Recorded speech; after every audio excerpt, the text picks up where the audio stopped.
Okay, I want to be sensitive to everyone's time, so we'll go ahead and get started today. Thank you so much for attending the Global Energy Management Masters of Science Admissions Webcast. I'm Michelle Motley. I'm the Student Affairs Manager for the GEM program, and I have the pleasure of working with our students during their time in the program until they graduate. And basically with this webinar today, I want to discuss the admissions process, but I also want to go into some more detail about the program in general, the structure.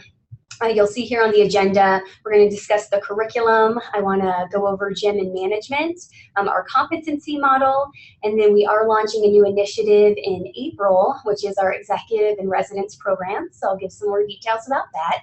Then we'll go over tuition, and then we'll get into the admissions process, application requirements, admissions tips, and next steps. So what is the GEM program? So the Global Energy Management Program is a graduate business and leadership management degree that's focused exclusively on the energy industry. And you'll hear me bring this up multiple times during this presentation and how exactly we relate it to the energy industry. But basically it was developed in partnership with the industry to help with the gap that I'm sure you've all heard about, the big crew change that's going to be occurring in the energy industry, where we're going to be having a lot of senior level managers and executives retiring, and so they need a pipeline to basically replace those people. And that's where the GEM programs comes in. We're here to prepare students to become managers, directors, basically leaders within the industry. And we do work in partnership with the industry still. We have a very active advisory council that we work with, and we meet with them twice a year. And they help us to make sure that our curriculum is relevant, that it's applicable to what's really going on in the industry. And we do cover all aspects of the energy industry. So this is not just an oil and gas degree. We cover utilities, renewables, alternative forms of energy, as well as regulatory and the law aspect as well. The program is offered through the business school at the University of Colorado, Denver, and we are accredited by the AACSB, which is the highest form of accreditation that a business school can receive. I believe the stat right now is 3% of business schools worldwide actually hold that accreditation, so that's very important to us. And obviously to you as a potential student to make sure that you're looking into an accredited program. Now the program is offered in a hybrid online delivery method. And so I get this question all the time, what exactly does that mean? So when the program first started to be developed, we wanted to make sure that it was focused on professionals who were working in the industry, and we wanted them to be able to complete the degree and still work full-time. And so that's where the hybrid online delivery comes in. So with that method, we're on a quarter system, and each quarter our students meet in person for the first 4 days for in-person instruction. So you're meeting Friday, Saturday, Sunday, and Monday. We do it over the weekend to limit your time away from work. And that's when you have the opportunity to meet with your faculty members, your fellow classmates. It's really a great kickoff to the quarter. You really dive in to your coursework over that weekend. About 2/3 of your instruction is completed when you're in person. After that weekend ends, that's when you move into the online portion. And I kind of say it's the best of both worlds. You have the opportunity to meet with your fellow classmates, again, your professors face-to-face, and have that interaction that's important in a graduate program. Yet with the online portion, you're still having the flexibility of not having to be in class every week on Tuesday night, or logging in at a specific time. We know that our students are, again, working full-time, they have busy family lives, and so this allows them to complete a graduate program, but again, still keep on working. And so when you move into the online portion, it is still very interactive. You'll have touch bases with your professors, with your fellow classmates throughout that 10 weeks. But again, it offers that flexibility as to when you actually do your homework assignments is up to you. You just adhere to certain deadlines throughout that quarter. Now, this means that our students can live anywhere in the world, and they do. We have students from all over, and I'll have a slide on that kind of to show you where they're located. And we are a cohort-based program. So what that means is when you start the program, you start with a group of students. It's usually about 30 students, and you progress throughout the program with that same group. So that really allows you to build relationships during your time in the program. It's 18 months long, and you're seeing these, your fellow classmates every 3 months in person. Of course, you have the online interaction as well, because when you're going back to school, for a graduate program, it's all about networking. It's who you know, and so we really build upon that part of the program, and we call it the GEM community. So you'll have access to your individual cohort, and then we have 2 other cohorts running at the same time as well. So you really do get to interact with a lot of students when you're going through. The degree program is 36 credit hours. It's 12 courses total. And in a few slides, I'll be going over the curriculum, so you'll get to see what classes you're taking. And as I mentioned, it takes 18 months to complete. Now, we do have an additional option. Let's say you weren't interested in pursuing the entire master's program, but you were interested in some professional development. You're allowed to take up to 3 courses as a non-degree seeking student. So if you want to hone in on certain areas such as finance, or maybe you wanted to take a strategic management course, you could do so.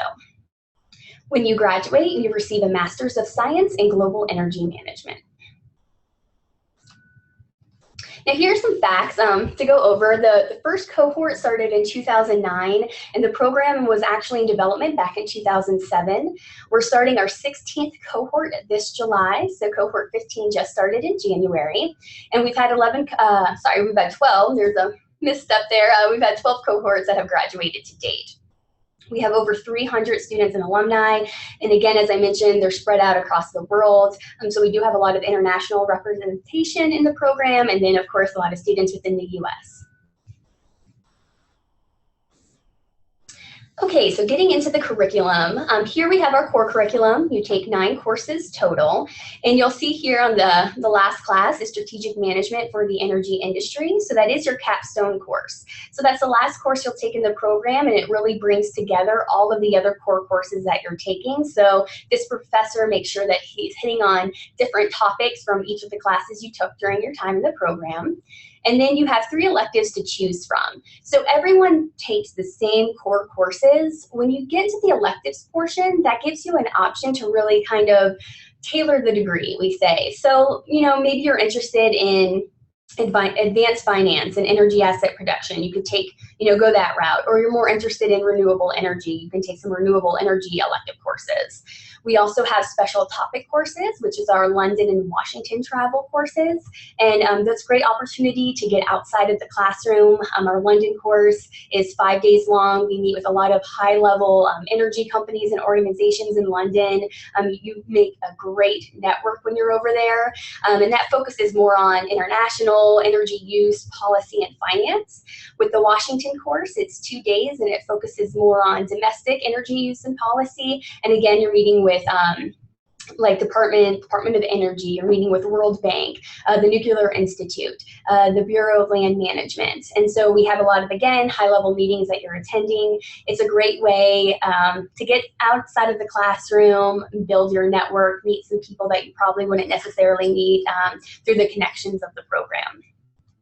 Then we also have some professional and public education options. So we have our Life Cycle of Oil and Gas, a certificate course, and this is offered in 2 different formats. We have a 2-day format for those who are out of town and want to fly in for a long weekend to complete the course, and then we also have a 6-week format where our students meet every week. It's usually on a Tuesday night, and this provides a high-level overview of the oil and gas industry. So your first class that you're taking is geology. Then you take an engineering class. Then you take a finance course. So it's a great way to learn more about the industry if you're not necessarily in oil and gas specifically, or maybe you work in a department and you want to have an understanding of the industry as a whole. And then we have our free online energy course, and I highly recommend this. You can find more information on our website. You can start it at any time. It's actually taught by our professor of finance within the program. And again, it's a high-level overview of the industry from a business standpoint. And you can take classes as you can view the lectures as you go. There's no set time limits, no homework assignments, so it's a really great just professional development opportunity. Now, I think it's important to point out here with our curriculum is our professors. So all of our professors come from the industry itself. They're experts in the field and they're the ones teaching the courses. So it's something a little bit unique about our program. Our faculty are adjunct. They have other, positions. For instance, our accounting professor is a CFA at an energy company local here to Denver. We have another professor that does leadership at Saudi Aramco over in Saudi Arabia, and he flies in and teaches the course. So our faculty are located all over the world. Again, they're experts in their field, and then they're the ones who are teaching the courses. And it's very important here with our curriculum. I mention this to potential students all the time. We really focus on real-world application over theory within our program. There is some theory involved. It's a graduate program, so you will get that, but we really want our students to learn something one day in class and be able to apply it to a work situation the next day. And so that's why on this slide you'll see that we have highlighted the main management functions. So you have planning, organizing, directing and motivating, controlling, energy, and then legal and regulatory. In blue, these are the GEM core courses. So we make sure that we have a core course that falls under each of these main management functions, because we want students to be able to learn in the classroom and again be able to use that when they're out working. If you want to hone in on a particular area, that's where the electives come in. So let's say you're really interested in the legal and regulatory realm of the industry. If you wanted to, that's when you can take energy law, our energy law course, to really dive more into that area. Or maybe you're interested in planning, so you want to take the advanced finance course. So again, there's ways to tailor the degree. And I think it's important to mention, as I said, our curriculum does cover all sectors within the energy industry. Our faculty come from all sectors within the industry as well. And when you're taking these courses, you might see just a title, Financial Management in the Industry, in the energy industry. But we are covering all sectors within that class. So your professor will touch on how finance works within oil and gas, how it works in solar, how it works in wind, and so on. So we are making sure that that is a part of every single course. And the management functions play into our competency model. So this was created by our executive director, and we do have a full document that has more detail to this. So if you're interested in seeing that, please let us know. A lot of potential students like to show that to their employers, because basically it outlines what you're going to know as a GEM graduate. So we have these certain areas that we want to make sure we're hitting on in our curriculum that you're learning and developing during your time as a student. So when you graduate, you feel prepared. And I think it's important to point out here, you'll see we have leading and managing and business acumen. A question I get a lot from potential students is, how is the GEM program different from an MBA program? All of our courses are business, leadership, and management, which is very similar to an MBA. What stands out is that in an MBA program, you're still going to get the leading and managing competency, you're going to get business acumen. What you're not going to get is that energy industry expertise. And so that's what really sets the program apart. Is we are very tailored and focused on the industry. We want you to become an expert, a leader within the industry, and have a well-rounded knowledge of how the industry works as a whole.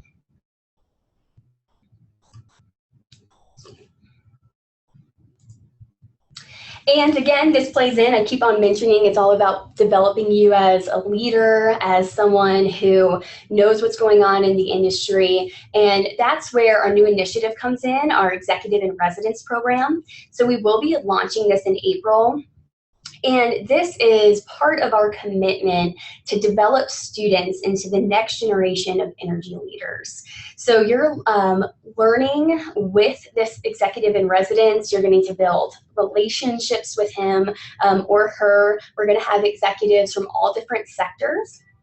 And this is a rotating position. So you will get to meet a various group of of executives when you're in the program, so it won't just be one while you're in there. We'll be rotating them, and again, they're coming from all sectors because we want our students to be well-rounded.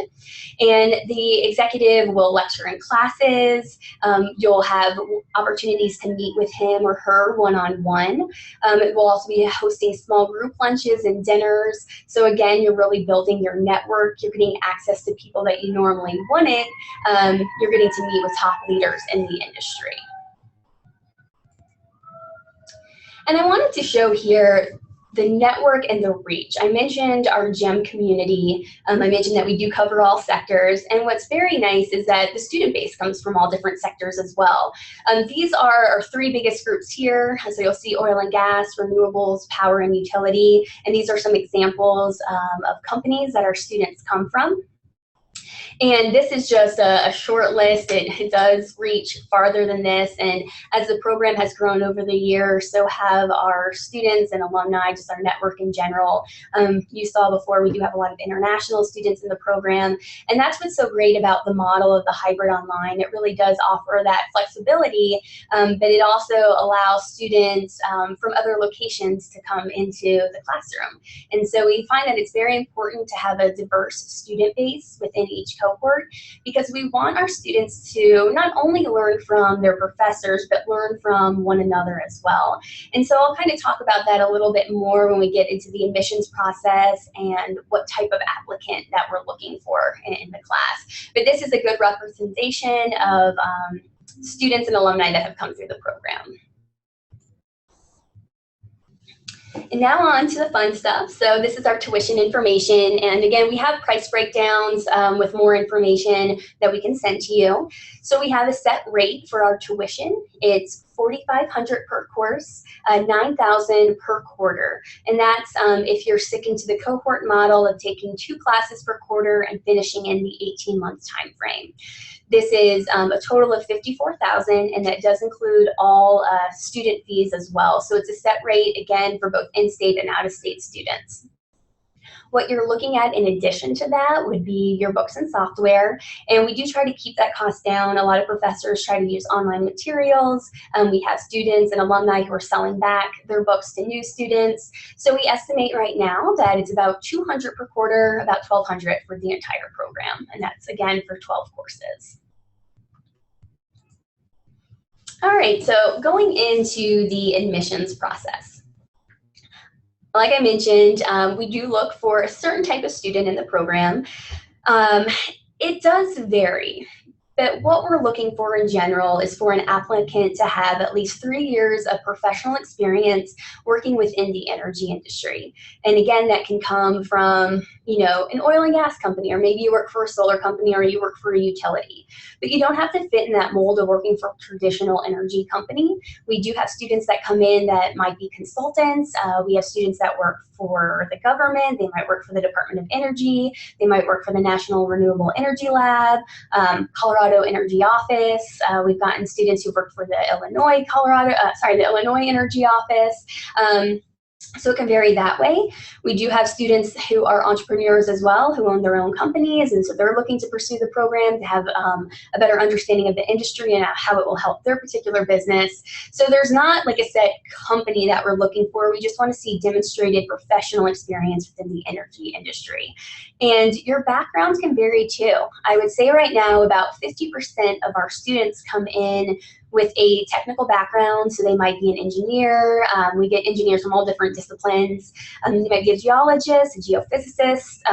They have more of that technical background. They're looking to really build on their business understanding within the industry.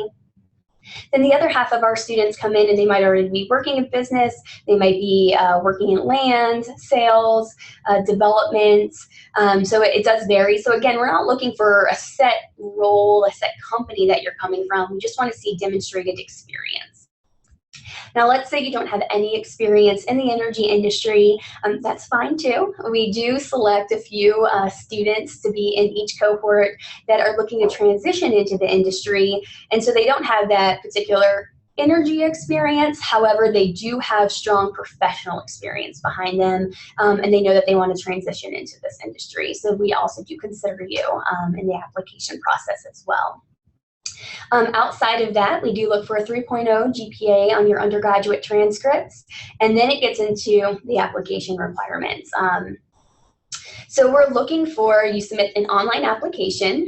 There's $75 application fee for international applicants, $50 for domestic. There's 4 essay question requirements, a current resume, 2 letters of recommendation. We need 1 copy of your transcripts to show that you have a completed bachelor's degree. And then you'll see here we have official GMAT scores, which can be waived. So how the waiving process works is if you have 5+ years of professional experience working within energy, that GMAT requirement will be automatically waived for you. If you have between 3 and 5 years of professional experience in energy, you can petition to have that GMAT requirement waived. And I usually encourage applicants to start with that if you're in that 3 to 5 year mark, because that way you can find out, if you'll have to take the GMAT or not. Other than that, for international applicants, you'll need to submit official TOEFL scores. And then the last piece of the process is the admissions interview. So once your online application is complete and these documents up here are submitted, then we'll schedule an admissions interview, and all applicants go through that process. So the interview is about 30 minutes long. It's done by phone for all applicants. That's way it's fair for those who are in state and out of state. And it's with the directors of the GEM program. And the admissions interview is just a great way for them to get to know you outside of the paper application. We really want to know more about our applicants, see if they'll be a good fit for the program. And we send you out some sample questions to help you prepare. But again, it's just a nice way to get to know you a little bit more. Sometimes with the paper application, you can only tell so much about people, and we really like to get to know you and your personalities and see how you would fit into the program. So when I'm talking about admissions tips, I wanted to dive a little bit further into some pieces. So the resume here, you really want to focus on your energy experience. Make sure that the resume is easy to read, projects that you've done, your current position, previous positions that you've done in the industry. Just very, again, easy to read and see for the admissions committee. Then when it comes to the essay questions, there's 4 essay questions total. They're limited to 200 words each, so it's nothing too extensive. What we're looking for is for you to get specific. Give clear answers, define why you are applying. So for example, the first essay question is, why are you applying to the program? Where do you see yourself in 5 years? We don't expect for all applicants to have a set idea of the role they're going to have in 5 years. We just want to have a better understanding of where you want to go, because it helps us, if you do become a student, we can help you make sure you're meeting your goals when you're in the program. So for instance, I might have someone who applies that says, I'm working in the solar industry right now. I do sales, I want to stay in solar, I love it, and maybe I want to do like new product development or business development in general, and that's where I see myself going. We might have another applicant who, right now is working in oil and gas, maybe works in the land department, is a field landman, and has a very set, goal of, I want to move in-house, I want to move up into the director of the land department or VP of land at an oil and gas company. And they have a little bit more of sight and direction where they want to go. Either way is fine, we just want to get an idea. Or maybe you're looking to transition as well. We've had students that have come in. For example, we've had a student who worked in energy efficiency, enjoyed that aspect, and prior to that worked for a solar company, did really like the renewable side, but kind of wanted to do something different.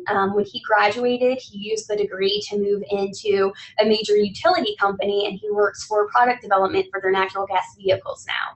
So it's really up to you what you want to do with the degree, and we're here to help you.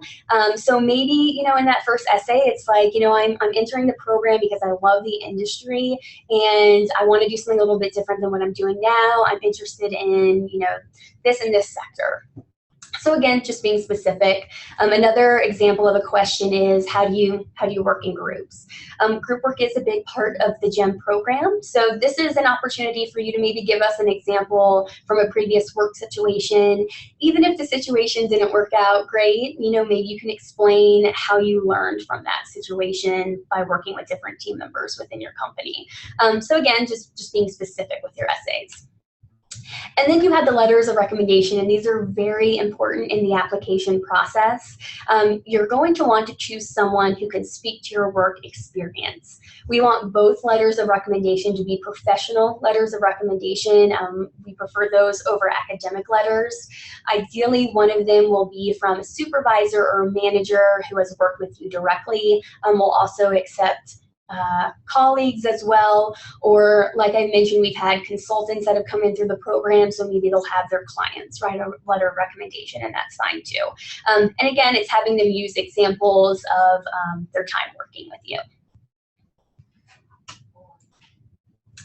So lastly, as far as next steps, where do you start the process? These are the 3 areas that I highlight as the most important to getting started with applying. So you want to start your online application. You do receive a username and password so you can log in and out. So it's nice to just get that started and start building up your application. Next, you do want to reach out to who you want to be your recommenders. Since you're asking people that you work with or have previously worked with, they have busy schedules, it's important to give them, enough time. And so that's why I list this as one of the things you want to do first is kind of, identify who you want to be a recommender, reach out to them, let them know that you're applying to this grad program. And usually what works great, from what I've heard from applicants, is kind of giving them like a deadline, like I'm going to need this in 2 weeks on this date. That way you can make sure that you get that in time. And then with the transcripts, that's another piece that can usually take a while because you have to request official paper transcripts from your previous university. And so it takes them time to process, send that out, make it through our mail system so we actually get it. So these are the 3 pieces that I recommend doing sooner rather than later because they can usually take the longest in the application process. And then lastly, I wanted to go over some important deadlines here. As I mentioned, we do have a $50 application fee that will be waived for all new applications that are submitted by Friday, March 4th. So if you're interested in that, please contact, let us know. We can give you the details on it. The application deadline for our next start date, which is July, is June 1st. Now, we do have rolling admissions. So I recommend not waiting until the June 1st deadline. With rolling admissions, you can start submitting your application now. Once it's complete and submitted and you've completed your admissions interview, you'll have a decision within about a week to 2 weeks from the admissions committee. So it's a pretty fast turnaround time. So if you're interested in finding out, if you're going to be starting school in July, it's a great way to find out sooner rather than later. And then classes officially start for July on July 15th. And so that would be that Friday of that weekend when you'll be in town. So you'll be on campus that Friday, Saturday, Sunday, and Monday. And then we usually host a new student orientation on that Thursday prior as a way to make sure that you're prepared with starting, a graduate program. And then it's a good way to start to get to know your fellow cohort members. You go out to dinner and start building relationships with them. Now, if you do have any questions at all, I encourage you to contact our graduate enrollment advisor, Nate. He will be sending out an email after this presentation as well with a recording of this webinar if you want to go back and reference anything. But he works with all of our prospective students, answers any questions you may have about the program, and then can assist with the application process as well. Now, I do want to take a moment, and we had some questions come in. So I want to see what those are, and if you have any, please feel free to send them out. A question that I got is, can a person take one of the professional development offerings without having to be a part of the program? And yes, you can. So you can take up to 3 of our courses as a non-degree seeking student. You will receive academic credit for that course, and we do consider those like our professional development opportunities.